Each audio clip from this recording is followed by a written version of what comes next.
Oklahoma City, Oklahoma. This is the beautiful Bricktown Canal in downtown OKC. Taxpayers built this 10 years ago as a way to revive a down-on-its-luck city. Now, it's a great story. And speaking of great stories, there's also one on the basketball court at nearby McGuinness High School. It's time to meet Daniel Orton. And like a lot of great stories, this starts with a bang.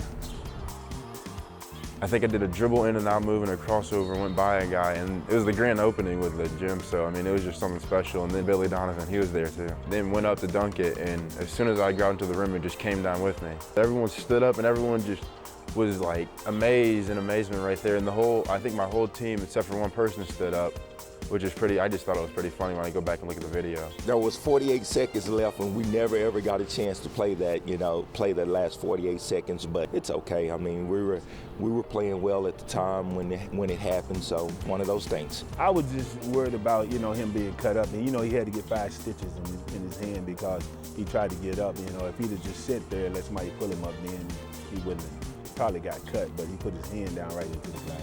Daniel Orton has a scar on his hand from the night he became an Oklahoma high school legend. It's on his right hand, the same hand he uses to score so many points and swat so many shots. A small Catholic school in Oklahoma City might seem like a strange place for one of the top high school basketball players in the nation. However, Orton can do it all. Along with breaking backboards, he averaged 15 points, 13 rebounds, and 8 blocks per game as a junior, which solidified his spot near the top of the class of 2009. As you can see, I smile when you talk about it because he can be as good as he want to be. Very good touch around the basket. In terms of defense, his shot blocking, great timing.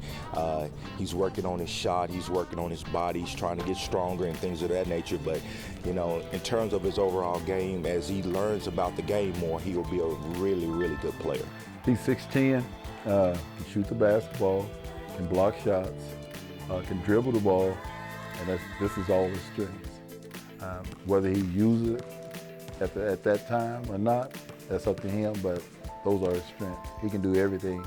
The Orton family wasn't sure what it had when Daniel was a tall, yet chubby youngster. But Daniel had a few things going for his basketball future.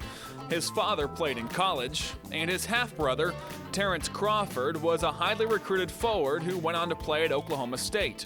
Orton's epic one-on-one battles with Crawford certainly made him better. We used to, but I used to quit all the time because he used to beat me up, so he's really just instilled competitiveness into me and stuff like that. His brother and I, we didn't really think that Daniel was going to be a basketball player for a while because he was tall, but he was kind of chubby. And then all of a sudden he shot up, and he got into basketball, and he just started doing some things that we didn't know that he could do. From the second Orton set foot on the McGuinness campus, he was on the varsity squad. And from that second, the Irish have not stopped winning. Each of Orton's 3 varsity seasons have ended with him winning the state championship.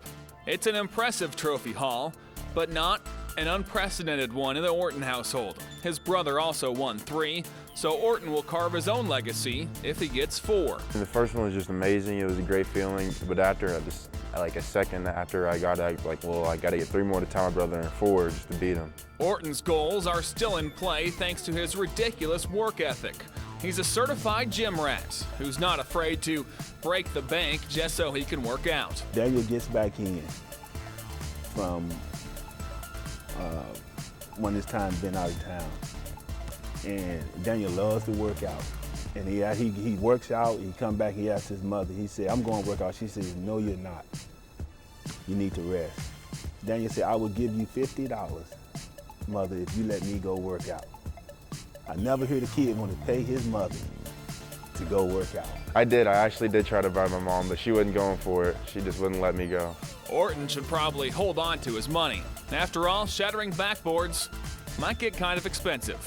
In Oklahoma City, I'm Mike Rigg.